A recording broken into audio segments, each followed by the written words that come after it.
Baku udah pulang Denyong Viano. Maaf banget kalau agak kucel. Rambutnya berantakan. Karena ini baru pulang kerja. Terus langsung mutusin mau buat video. Karena tadi waktu saya istirahat kerja, ada video yang cukup mengganggu. Sebenarnya video serupa sudah pernah saya lihat di platform sosial media, khususnya Twitter. Video ini berkaitan dengan kelakuan orang Indonesia di luar negeri, spesifiknya di negara Jepang. Nanti kita akan bahas ke Australia karena saya sekarang tinggal di Australia, tapi ini tidak kalah menarik buat dibahas. Oke, jadi video yang tadi saya lihat itu adalah video Instagram Reels. Lihatnya dari Twitter juga sih, cuma source-nya itu dari Instagram Reels. Ini videonya Neo Japan. Gue sedikit research soal beliau. Ini gue liatin aja. Nanti ada, kalian bisa lihat di sini. Namanya Dian. Gue research sedikit, beliau influencer di Jepang dari Indonesia dan sudah cukup dikenal. Di sini YouTube-nya kalau gue klik, kalian bisa lihat dia subscribernya sampai 2,33 juta. Wow. Jadi kebayang ya sebesar apa kalau subscriber gua 50.000, dia 2,3 juta tuh. Beliau upload video, kita lihat aja videonya. Ini mungkin gak akan ditampilin full. Kalau mau lihat videonya, linknya gue taruh di bawah di deskripsi. Silahkan dilihat full. Ini gue liatin potongan-potongannya aja. Inti dari video ini adalah yang bersangkutan teleponan sama salah satu warga negara Jepang. Yang ditulis di captionnya adalah tokoh pemerintah Jepang. Inti dari videonya adalah warga negara Jepang ini mengeluhkan kelakuan orang Indonesia yang ajaib. Ajaibnya in a negative way ya. Nanti akan gue tunjukin video-videonya, video-video yang gue dapat di Twitter, yaitu intinya dikeluhkan dan dia mengeluhkan ke si Neo Japan ini atau si Dian ini, Bro Dian, gue manggilnya apa ya? Dian Sensei bukan, Dian Chan. Apa sih kalau di Jepang tuh? Dian Kun kali ya, kalau senior kan senior di medsos. Kun, apa ya? Coba yang tahu komen di bawah. Mas Dian aja lah ya, kita panggil dengan term Indonesia aja. Nah, Mas Dian ini menanggapi gitu. Dan kenapa beliau yang dihubungi? Karena ya beliau sebagai public figure di Jepang. Dan sempat dibahas di situ juga ada pencurian yang terjadi di Jepang, dan yang mencuri ini tentu saja WNI. WNI ini baru sampai di Jepang itu sekitar 1 bulan gitu, sudah melakukan pencurian. Itu salah satu kasus yang dibahas. Kasus spesifiknya yang dia bahas di luar kasus itu sebenarnya nggak didetailkan, tapi ya gua bisa asumsi kasus-kasus yang mungkin viral akhir-akhir ini gitu, yang kasus yang gua lihat juga di platform Twitter. Sorry, bukan Twitter, X. Sama aja lah ya, sama aja. Kalau buat Gen Alpha mungkin sudah tidak familiar dengan Twitter, tapi itu dulunya kan Twitter gitu, dan kayaknya masih banyak yang sebut Twitter. Lalu di akhir ya dia kasih advice atau wejangan gitu, sebaiknya seperti apa. Dan mereka menyayangkan tindakan-tindakan ini karena ini kan merusak nama Indonesia ya, merusak nama orang Indonesia di Jepang. Khawatirnya apabila kasus ini semakin masif, maka cap orang Indonesia jadi buruk, dan efek jangka panjangnya itu berpengaruh ke peluang-peluang kerja orang Indonesia di Jepang gitu. Karena masyarakatnya yang nanti ujungnya ke pemerintahnya itu enggan menerima masyarakat Indonesia, atau ya enggan menerima WNI secara masif gitu. Takutnya ujungnya ke situ. Itu sih yang gua lihat di sini dan yang gue coba simpulkan ya. Ya, ini kekhawatiran yang sangat-sangat beralasan. Gue pun pas lihat video-video yang kelakuannya ajaib itu, gue pun agak mengerinyitkan dahi. Tapi kita lihat dulu di sini captionnya ya. Caption dari beliau di sini, info penting buat teman-teman WNI Jepang, mari kita jaga nama baik bangsa kita. Oke, kita hidup di negara orang, jangan bawa-bawa kebiasaan buruk dari Indonesia ke sini. Jangan kira hal-hal negatif tidak akan ketahuan. Ini Jepang, semua bisa terpantau. Kesalahan serius seperti pencurian bisa berujung denda, diproses polisi, bahkan dideportasi. Dan yang paling menyedihkan, nama baik WNI ikut tercoreng. Baru-baru ini salah satu tokoh pemerintah Jepang langsung menelpon saya secara pribadi. Ia mengeluhkan makin banyaknya kasus buruk yang melibatkan WNI. Sebagai influencer yang dikenal membela dan memperkenalkan Indonesia di Jepang, saya malu. Karena saya yang selalu dihubungi saat ada masalah, seolah mewakili kita semua. Khusus yang baru datang ke Jepang, tolong jangan bego. Wah. Straightforward. Tolong jangan bego, belajar tata krama, hormati budaya lokal. Dan untuk sekolah yang di Indonesia, jangan asal kirim anak ke luar negeri, cek dulu akhlak dan sikapnya. Kirim anak-anak yang punya mental dan kualitas premium, bukan yang bikin masalah.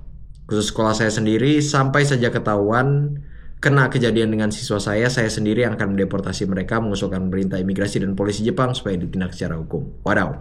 Saya terpaksa speak up karena saya peduli. Jangan nodai perjuangan WNI lain yang sudah mati-matian berjuang dan hidup baik di sini. Share ini. By the way, gue kaget baru bangun di telepon pagi-pagi. Oke, gue akan menanggapi ke sini. Ini kan kalian pasti penasaran nih. Jangan bawa kebiasaan buruk gitu. Kebiasaan buruknya apa sih gitu? Biar kalian paham konteksnya. Gue sudah tanya ke ChatGPT kasus-kasus apa yang dibuat oleh WNI di Jepang. Dan ini ada beberapa kasus. Yang pertama, isu geng WNI di Osaka. Kasus ini tahun 2024. Ada video viral yang menunjukkan sekelompok orang yang diduga WNI berkumpul di jalanan Osaka. Mereka tampak mengenakan pakaian serba hitam, duduk di trotoar, mengendarai sepeda secara berkelompok dan mengibarkan bendera yang diduga simbol geng. Nah, ini kayaknya yang gue lihat nih. Ini kayaknya yang gue lihat nih di Twitter beberapa bulan lalu gitu. Mungkin 2-3 bulan lalu ya. Aksi ini dianggap mengganggu ketertiban umum dan membuat resah warga setempat. Kementerian Luar Negeri RI melalui KBRI Tokyo dan KJRI Osaka menindaklanjuti informasi ini dengan berkomunikasi dengan komunitas WNI di Jepang. Ya, gue pas lihat ini juga agak kaget ya. Nanti gue coba cari videonya dan gue taruh di sini. Nih, tuh kalian bisa lihat gue kayak, ya, gue walaupun gue bukan influencer Jepang, tapi karena gue warga negara Indonesia juga. Jadi gue cukup malu. Next kita ke kasus selanjutnya. Kasus kriminal individual. Nah ini udah kejahatan kriminal nih. Kalau tadi baru geng-gengan aja gitu. Bawa senjata tajam dan lain-lain. Bawa senjata tajam gak ya? Mengibarkan bendera ya. Mengibarkan bendera simbol geng. Tapi kayaknya gue lihat ada yang bawa senjata tajam juga deh. But anyway itu baru perilaku. Nah ini udah kasus kriminal nih. Juli 2024. Inisialnya RH, ini semua WNI ya, ditangkap di Fukuoka karena menyerang dan merampok seorang perempuan Jepang. Ya akhirnya ya ditangani kasusnya dan sebagainya. Menyerang dan merampok di negara orang. Ya memang kalau lu punya intensi jahat, punya niat jahat, memang itu bisa terjadi di mana aja sih. Gak peduli di Indonesia, di Jepang, bisa terjadi di mana aja. Tapi kalau di luar negeri tuh lu bukan hanya bawa nama individu tapi lu bawa nama Indonesia juga gitu. Itu yang harus kita perhatikan sih sebagai WNI dalam berperilaku. Dan apalagi buat kejahatan, ya bikin malu. Kemudian gue tanya lagi ke ChatGPT, apakah ada yang agak baru gitu ya. Tadi kan 2024 dan ada paling tidak ada 3 kasus. Yang pertama, penangkapan 3 WNI atas dugaan perampokan di Hokota. Ini nama salah satu kota di Jepang kayaknya. Pada akhir Juni 2025, 3 WNI ditangkap di Hokota, prefektur Ibaraki. Wah, gue kalau baca gini prefektur gini kayak baca detektif Conan. Gue suka Conan by the way. Tapi gue nggak pernah dengar Hokota di salah satu episodenya. Oke, bukan itu yang mau kita bahas. Ya, di Hokota, prefektur Ibaraki atas dugaan perampokan. Nah, sama nih, kayak tadi perampokan juga ya. Menyerang dan merampok ya, ini juga perampokan. Para pelaku, diketahui berstatus overstay. Waduh. Jadi ini double nih, udah overstay, berbuat kejahatan perampokan lagi. Buat yang nggak tahu overstay itu kalian itu tinggal melebihi masa visa kalian. Jadi kalau visa kalian misalnya cuma boleh sampai 1 Februari, kalian tinggal ya lebih, misalnya 1 Maret gitu. Dan itu merupakan kejahatan yang cukup serius sebenarnya. Gue gak tahu di Jepang seperti apa, tapi paling nggak di Australia itu ya termasuk pelanggaran berat lah overstay itu. Kalau udah overstay itu seminimal-minimalnya jangan buat onar gitu loh. Kalau dugaan gue ya, kenapa terjadi perampokan ini? Dia overstay, mungkin susah nyari kerja juga gitu karena visanya tidak legal kan. Ya mungkin mau kerja harus butuh diminta visanya, nggak bisa gitu. Nah, jadi akhirnya melakukan perampokan yang mana tidak bisa dibenarkan. Gue nggak tahu ya, orang-orang ini mereka sudah dapat kesempatan yang mana kesempatan ini tuh banyak loh orang lain yang mau, tapi kurang beruntung. Nah mereka-mereka ini ya bisa dibilang beruntung, bisa dapat kesempatan untuk kerja di luar negeri. Tapi yang mereka lakukan dengan keberuntungannya itu malah berbuat kejahatan yang bisa buat orang lain jadi nggak beruntung. Karena ya tadi seperti yang dibahas di awal gitu, kalau ini terjadi terus-menerus, ya Jepang bisa aja membatasi WNI yang mau datang gitu, termasuk mereka-mereka yang mau datang untuk bekerja. Apa namanya kalau bukan bajingan? Iya kan, mereka dikasih kesempatan malah melakukan kejahatan dan menghambat kesempatan orang lain gitu. Gila. Betapa egoisnya. Next, pemasangan bendera perguruan silat di jembatan Jepang. Nah, ini juga gue lihat. Sebuah video viral menunjukkan sekelompok WNI masang bendera perguruan silat Persaudaraan Setia Hati Teratai (PSHT) di salah satu jembatan Jepang. Meskipun PSHT menyatakan bahwa video tersebut diambil pada tahun 2022, aksi ini tetap memicu reaksi negatif dari publik Jepang karena dianggap mengganggu tertiban umum. Oke, kalau ini adalah kegiatan yang mendapat izin, harusnya tidak masalah. Ini gue coba pikir positif ya.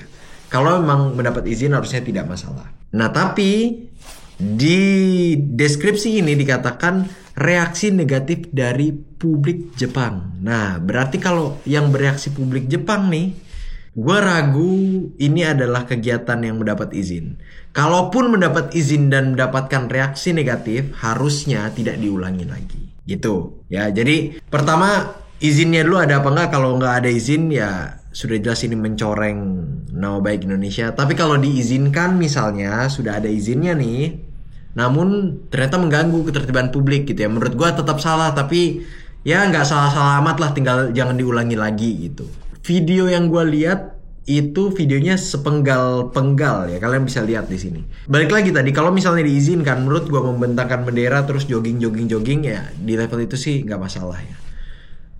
Tapi kalau ternyata fakta di lapangan ada hal-hal lain, misalnya berteriak-teriak dan lain-lain yang ya mengganggu publik di sekitar, atau apapun itulah yang against the norm, berlawanan dengan norma-norma di Jepang pada umumnya, maka rasa-rasanya tidak patut. Itu sih, itu pendapat gue. Gue pernah ada di fase dimana gue bangga dengan komunitas gue gitu. Apalagi ini sepertinya komunitas yang solidaritasnya tuh lumayan kuat gitu ya. Tapi kayaknya kebanggaan itu harus dikendalikan deh, karena over proud ya akhirnya jadi seperti ini gitu. Memang lu sebagai individu di situ merasa wah ini keren banget nih gue kayak gini gitu. Ini yang lain nggak suka pasti karena iri aja nih. Enggak, gitu. Kita bukan iri, kita kayak gitu karena kesel. Kesel karena dampaknya itu kalau memang ternyata mengganggu publik Jepang ya, dampaknya balik lagi ke WNI juga gitu. Karena kalian itu representasi dari warga negara Indonesia. Kalau warga Jepang mengeluh, itu yang ditanya, oh itu PSHT mana? Enggak. Itu perguruan mana? Enggak. Organisasi mana? Enggak. Yang ditanya itu orang mana. Jadi lo harus sadar, lo tuh mewakili Indonesia. Lu bangga sama organisasi lu, tapi lu harus sadar juga, lu pakai jaket itu merah putih Indonesia. Itu yang harusnya membuat kita berhati-hati itu berperilaku di luar negeri. Misalnya gue di Australia, gue mencoba berkelakuan baik dan gue ingin ya orang-orang di Indonesia di luar negeri berkelakuan baik juga gitu. Karena apabila citra kita baik, ya kita akan mudah diterima di mana-mana. Nih gue ambil contoh. Ini contoh real, contoh nyata. Ya, di salah satu pabrik daging tempat teman gue kerja. Ini pabrik daging keluarga ya. Itu ownernya nanya ke teman gue. Ini mereka lagi butuh pekerja nih, kebetulan lagi butuh tambahan pekerja. Nanya ke teman gue, ada nggak orang Indonesia yang kayak lu, yang mau juga kerja di sini? Terus ya kebetulan ada, ya akhirnya di refer sama teman gue dan masuklah orang-orang Indonesia lain ini. Temen ya teman gue.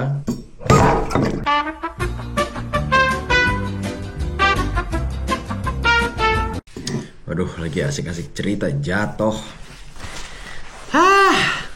Anyway, kita lanjut. Teman gue ini nanya, kenapa lu mau nyari orang Indonesia gitu? Kenapa lu nggak cari orang lokal aja? Yang bersangkutan orang sini, orang Australia. Dan dia bilang, gue nggak mau orang Australia. Males gitu. Nggak semuanya, cuma pengalamannya dia gitu. Dia kerja sama orang Australia. Kerjaannya itu nggak sebagus teman gue inilah gitu. Artinya teman gue ini lebih punya semangat kerja gitu. Nah, akhirnya teman gue ini membawa nama baik Indonesia gitu. Yang akhirnya tadi berhubungan dengan kesempatan kerja yang dicari akhirnya buat kerja adalah orang Indonesia. Ini yang kayak gini-gini yang kita harus paham juga gitu. Jadi balik lagi soal yang perguruan ini, ya gue tahu lu bangga dengan perguruan lu, tapi lu harus paham apa yang lu lakukan itu berpengaruh buat masyarakat Indonesia lainnya. Kalau itu adalah hal yang jelek, hal yang buruk, yang jelek bukan nama perguruan lu, yang jelek adalah nama Indonesia, masyarakat Indonesia atau WNI. Itu yang harus dipikirkan. Oke, next. Nah ini agak parah nih, kasus pembunuhan sesama WNI. Di Isesaki, ini kasus pada November 2024, 11 WNI ditangkap di Isesaki, prefektur Gunma. 11 pak. Pas dibilang sesama gue kira berantem atau apa gitu, saling bunuh. 11 yang ditangkap. Isesaki prefektur Gunma atas dugaan pembunuhan sama WNI. Korban ditemukan dengan luka tusuk dan 3 WNI lainnya mengalami luka-luka. Para tersangka juga diduga melanggar aturan keimigrasian dengan kasus overstay. Overstay lagi. Tapi ini bukan perampokan, ini berantem, tawuran apa. Ya ini jelas bodoh ya, udah nggak ada deskripsi lain. Kenapa? Karena ya balik lagi tadi udah overstay, harusnya lo itu udah melanggar, tapi paling tidak ya lo jangan buat onar lah gitu. Tapi ini buat onar. Dan kalau banyak kasus seperti ini ya, gue mau bahas ke overstay-nya aja lah. Ini orang-orang ini udah bodoh ya. Gue bahas ke overstay-nya aja. Kasian mereka-mereka yang overstay dan patuh gitu. Gimana ya? Overstay itu udah gak pasti patuh. Maksudnya overstay tapi gak macem-macem. Karena kan gak semua yang overstay itu punya intensi yang buruk ya. Kadang ya karena gak dapat kesempatan aja di Indonesia. Dia dapat kesempatan di Jepang. Tapi ya selain overstay ya dia jadi warga yang baik gitu. Warga yang taat. Selain overstay. Kasian buat mereka-mereka ini juga. Kenapa? Karena kalau kasus ini terus terjadi, maka ya overstay akan jadi isu juga gitu. Dan ya akan jadi lebih ketat, akan dilakukan pemeriksaan dan sebagainya gitu. Balik lagi, gue tidak membenarkan overstay ya. Ya gue cukup mengerti mereka-mereka yang overstay dan mungkin punya kepentingan-kepentingan tertentu yang mereka juga bersedia untuk ya menjadi warga yang baik gitu. Yang ya tidak buat onar, yang lurus lah gitu, yang mengikuti norma dan sebagainya. Gue mencoba bersimpati gitu kepada mereka-mereka yang overstay, terutama apabila ada alasan-alasan yang mendesak.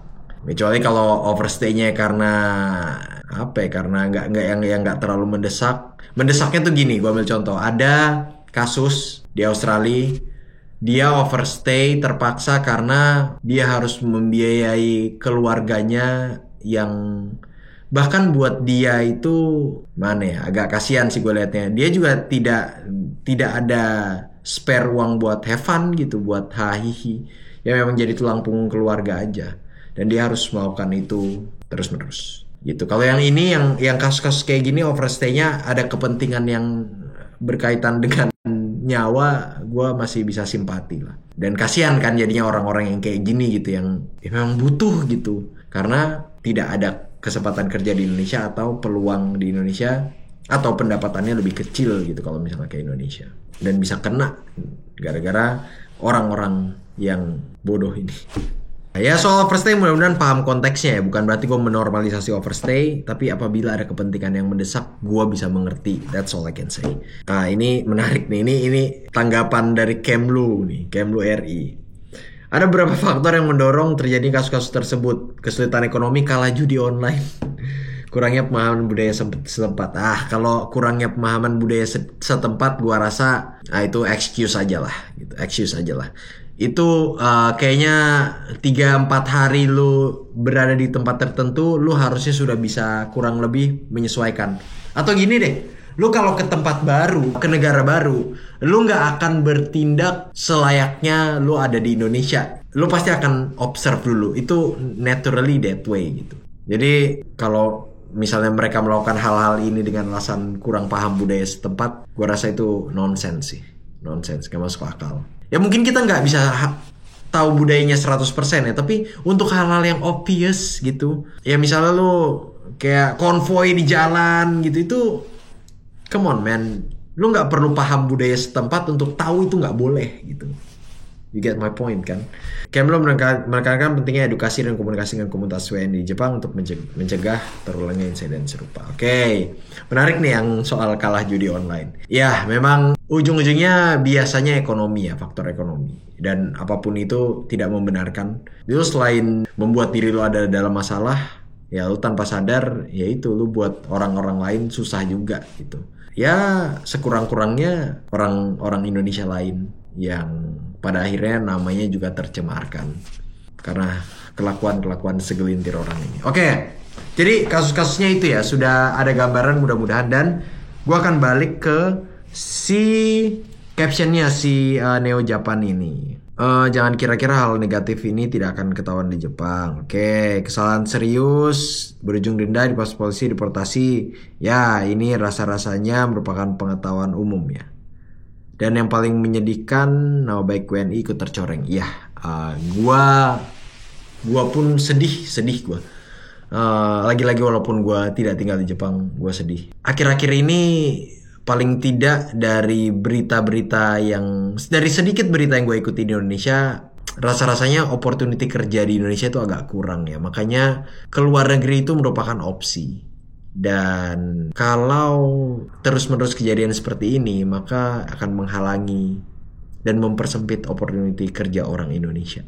Gitu. Di dalam negeri sudah sulit, di luar negeri mau dipersulit juga. Jangan sampai terjadi. Nah, ini poin yang menarik juga. Ada salah satu tokoh pemerintah Jepang langsung menelpon saya secara pribadi. Oke. Gua ragu ini telepon dari ini kan seakan-akan serius banget ya. Kalau kayak tokoh pemerintah Jepang gitu. Kayak seakan-akan ini adalah masalah yang pelik gitu, yang urgent gitu. Kalau gua sih dari frasa tokoh pemerintah Jepang ya, itu artinya kan bukan pemerintah Jepang ya kan tokoh pemerintah Jepang. Jadi belum ada di level yang serius. Kemudian soal tokoh, nah tokoh ini tokoh pemerintah ya, kita bayangin tokoh pemerintah Indonesia itu bisa dari mana aja kan gitu. Bisa dari dalam pemerintahan atau di luar pemerintahan gitu.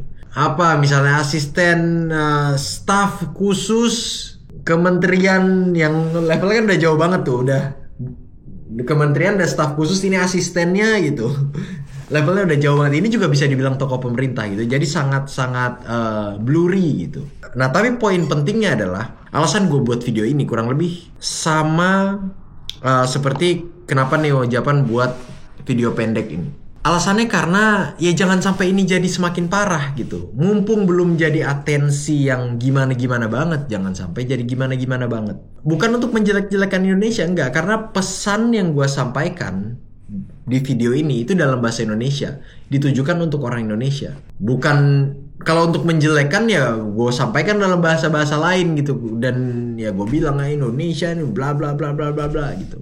Enggak, pesan ini gue sampaikan buat WNI gitu, terutama mereka-mereka yang ada di luar negeri atau mereka-mereka yang ingin keluar negeri, untuk ya ayo sama-sama yuk jaga nama baik Indonesia gitu. Kenapa gue bilang ini belum, rasa-rasanya belum parah banget, karena dari berita yang gue baca, misalnya di Jepang ya, di Jepang mayoritas WNI di Jepang adalah individu yang taat hukum dan berkontribusi positif. Jadi ini adalah sebagian kecilnya aja gitu, sebagian kecil yang mencoreng nama Indonesia, tapi secara umum Indonesia masih dilihat baik gitu.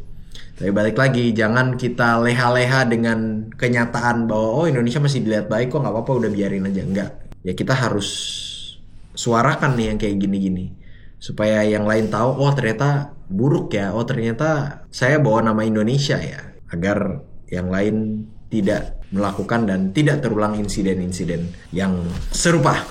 Gitu.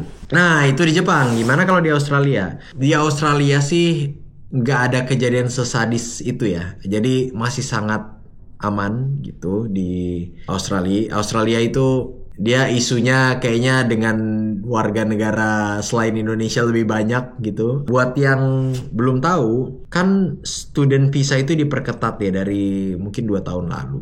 Nah, itu alasannya karena ada beberapa negara yang ini mereka bukan menyulitkan negaranya tapi menyulitkan negara orang juga nih. Jadi terlalu banyak student-student yang datang dan tujuannya untuk kerja gitu. Kemudian visa studentnya itu universitasnya universitas abal-abal lah gitu, yang ya pada akhirnya jadi rahasia umum, dan pemerintah Australia melihat ini sebagai sebuah masalah gitu. Nah, pada akhirnya karena visanya tidak diperuntukkan sebagaimana mestinya. Dulu visa student tuh boleh kerja tidak terbatas, dan dibuatlah regulasinya itu dari 2 tahun lalu. Dibuat regulasinya bahwa visa student hanya boleh kerja 24 jam per minggu atau 48 jam per 2 minggu. Dan untungnya ada juga dari Indonesia, tapi bukan mayoritas, sehingga bukan kita yang dapat spotlightnya. Jangan sampai Indonesia yang kita dapat nama buruknya gitu. Dan untuk di negara-negara ini, gue sebutin aja lah ya negaranya, India dan China, dan mungkin ada negara lain juga, silahkan yang tahu fakta-faktanya di bawah. Tapi untuk negara-negara ini ya mereka visanya memang semakin ketat.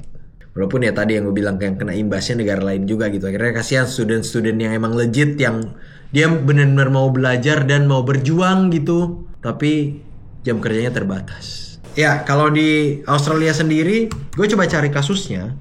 Ini ada paling tidak 5 kasus. Yang pertama kasus perdagangan orang. Serius banget kasusnya. Bareskrim Polri mengungkap jaringan TPPO yang menjerat sekitar 50 WNI untuk dipekerjakan sebagai pekerja seks komersial di Sydney, Australia. Para korban dijanjikan gaji tinggi dan sebagainya. Oke. Sebenarnya kalau kejahatan seperti ini, walaupun melibatkan WNI, tapi orang akan fokusnya ke kejahatannya. Orang akan fokus ke perdagangan orangnya gitu. Sedangkan kalau yang seperti tadi tuh yang terjadi di Jepang, yang berhubungan dengan bagaimana dia berlaku di masyarakat gitu, sifat-sifatnya, kelakuannya, tindak tanduknya, itu akan berdampak langsung ke status kewarganegaraannya, akan berdampak langsung ke orang Indonesia lainnya, karena ya yang akan ditanya adalah dia orang apa gitu. Kalau untuk kasus perdagangan orang ini ya apresiasi lah buat penegak hukum, pihak berwenang Indonesia dan Australia. Next, kekerasan terhadap WNI. Pada Februari 2025, 2 wanita muslim diserang di pusat perbelanjaan di Melbourne. Wah, di mana nih? Pelaku seorang perempuan telah ditangkap dan akan diadili. Insiden ini menimbulkan kekhawatiran di kalangan komunitas. Oke, gue mau cari nih soal kekerasan WNI di Melbourne lagi. Saya warga Melbourne nih, bos. Udah gue cari-cari. Ini bagus nih ada contohnya. Inilah kenapa kalian tidak bisa 100% percaya ke ChatGPT. Harus kalian cari juga sumber-sumbernya apakah legit atau tidak. Terutama kalau detail-detailnya tidak jelas. Ini yang kedua ini kan agak kabur ya. Makanya gue curiga gitu. 2 wanita muslim diserang di pusat perbelanjaan Melbourne. Pelaku seorang perempuan telah ditangkap dan diadili. Ya, ini apa nih, detailnya kurang banget nih. Ini pelaku orang Indonesia kah? Nggak tahu ya. Gue lihatnya sih ya kronologinya kurang aja gitu. Jadi gue ngerasa perlu gue cek lagi. Dan ternyata benar. Gue udah coba cari beritanya dan beritanya tidak ada gitu. Dibandingkan yang sebelumnya, yang berita-berita soal di Jepang, itu detailnya kan lumayan ada ya gitu. Jadi lebih believable. Next, kecelakaan lalu lintas seorang WNI asal Mataram. Nah, ini biasanya bener nih kalau detailnya lumayan spesifik. Seorang WNI asal Mataram. Nah, spesifik tuh. Meninggal dunia dalam kecelakaan tunggal di Australia. Oke. Korban kehilangan kendali saat berkendara tanpa menggunakan sabuk pengaman. Oke. Ini sebenarnya ya musibah ya gitu. Tidak berhubungan langsung dengan kelakuan orang Indonesia di luar negeri.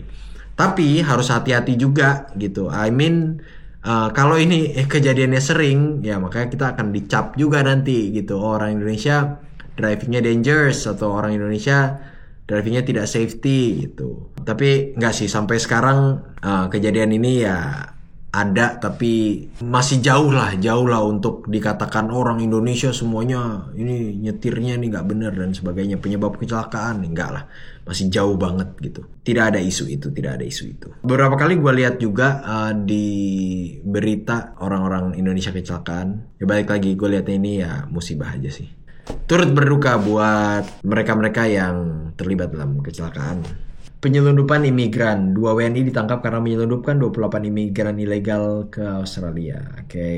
Mereka menghadapi ancaman hukuman penjara maksimal 15 tahun dan lagi-lagi bukan perilaku dalam bermasyarakat ya, lagi-lagi ya. Ya, nggak ada kasus lain. Itu nggak ada kasus yang separah di Jepang sepertinya. Gua nggak tahu ya ini apakah berkaitan dengan sumber daya yang dikirim. Karena di Jepang itu dari sedikit informasi yang gue dapat, gue harus disclaimer gue nggak baca banyak, tapi dari sedikit informasi yang gue dapat itu kayaknya ada beberapa institusi pendidikan yang berhak mengirimkan siswa gitu, dan siswanya ini walaupun dikatakan siswa mungkin kurang terpelajar juga kali ya gitu, jadi kurang bisa menghargai norma yang ada di Jepang dan ya tadi gitu, tidak peduli, egois aja gitu. Ya pokoknya saya mau melakukan apa yang mau saya lakukan gitu, tidak memikirkan orang lain gitu, baik orang lain yang terdampak oleh kelakuan ajaibnya secara langsung atau secara tidak langsung tadi yang seperti gue bilang gitu, nama Indonesia. Itu sih, dan untungnya di Australia masih cenderung aman. Ya nggak ada kejadian yang terlalu masif sih di Australia yang menjadi perhatian khusus. Paling kalau isu di Australia tuh isunya ya berkaitan dengan visa aja sih, yang orang Indonesia gitu. Beberapa waktu lalu protection visa itu diterjemahkan dalam bahasa Indonesia untuk disosialisasikan ke orang Indonesia bahwa ini adalah visa untuk mereka-mereka yang emang mencari suaka gitu, yang memang mencari perlindungan, yang benar-benar terancam dan sebagainya. Bukan visa untuk memperpanjang masa kerja gitu. Bukan visa untuk memperlama tinggal di Australia gitu. Enggak, emang mereka-mereka yang terancam misalnya. Karena visa ini jadi jalan juga ternyata, bukan hanya orang Indonesia tapi orang dari berbagai warga negara untuk tinggal lebih lama di Australia. Apakah berhasil? Ya pasti ada yang berhasil, tapi kemungkinannya seperti apa? Ya sepertinya kemungkinannya cukup kecil sih. Cuma ya namanya orang desperate, kemungkinan sekecil apapun biasanya dikejar kan ya, balik lagi kayak judi itu. Kemungkinannya kecil tapi ya digas-gas aja. Ya anyway, ya jangan sampai nama kita tercoreng di luar negeri. Ya, lagi-lagi video ini dimaksudkan agar kita bisa tahu bagaimana harus bersikap di negara orang. Jangan sampai kita menghambat teman-teman lain yang punya mimpi untuk bekerja atau untuk sekedar datang. Jadi visanya mereka jadi sulit karena kelakuan-kelakuan kita itu. Nah terakhir, mungkin kalian bertanya-tanya kalau cap orang Indonesia sendiri di Australia itu gimana? Untungnya kita tidak dicap buruk ya, karena tadi kalian sudah dengar tidak ada kejadian masif. Ada beberapa cap buruk dari negara-negara lain, ini gue spill aja nih ya, agar jangan sampai kita jadi mereka gitu. Misalnya dari negara, tadi gue sebutin lagi negaranya, dari negara-negara India atau China. Tidak semuanya memang, tapi ya berdasarkan pengalaman saya dan teman-teman, ada sifat-sifat buruk di ruang publik yang cukup menjengkelkan, seperti misalnya tidak peduli dengan keadaan sekitar, kalau nelpon dia teriak-teriak di loudspeak dan sebagainya. Nah ini untungnya orang Indonesia tidak demikian. Nah inilah jangan sampai kita jadi dicap jadi kayak gini gitu. Akhirnya persepsi mereka ke orang-orang dari negara tertentu itu jadi buruk gitu. Sebenarnya nggak cuma itu aja, ya banyak juga kejadian-kejadian yang identik dengan negara-negara tertentu. Tapi ya itu bisa jadi gambaran lah ya. Kalau mau dicari contoh lain, misalnya ada yang dianggap orang dari negara ini itu memiliki aroma badan yang kurang sedap. Nah itu ada juga tuh. Dan kenapa ini bisa terjadi? Ini kan terjadi bukan karena 1-2 kasus ya, karena terjadi berulang-ulang gitu di orang-orang dengan komunitas atau di negara atau latar belakang yang sama Itu ya kalau dalam hal ini negara lah, apa keluarga negaraan gitu. Ya intinya balik lagi kita harus jaga nama Indonesia di luar negeri gitu. Sadarlah bahwa kita bawa nama Indonesia, dan jangan sampai kelakuan-kelakuan kita itu menghambat mereka-mereka yang punya mimpi untuk keluar negeri, untuk bekerja atau bahkan sekedar lihat-lihat aja gitu. Kalau soal bau badan rasanya sih ya udah lah ya, maksudnya hal-hal yang masif gitu kayak yang terjadi di Jepang itu ya berapa gue kira itu concerning ya, perlu mendapat perhatian lebih gitu. Yang nanti akibatnya visanya misalnya jadi dipersulit untuk orang-orang dari negara tertentu, dalam hal ini misalnya orang Indonesia gitu, karena suka merampok jadi lebih waspada untuk diterima. Jangan sampai itu terjadi di Australia dan di negara manapun. Oke, see you on the next video. Bye.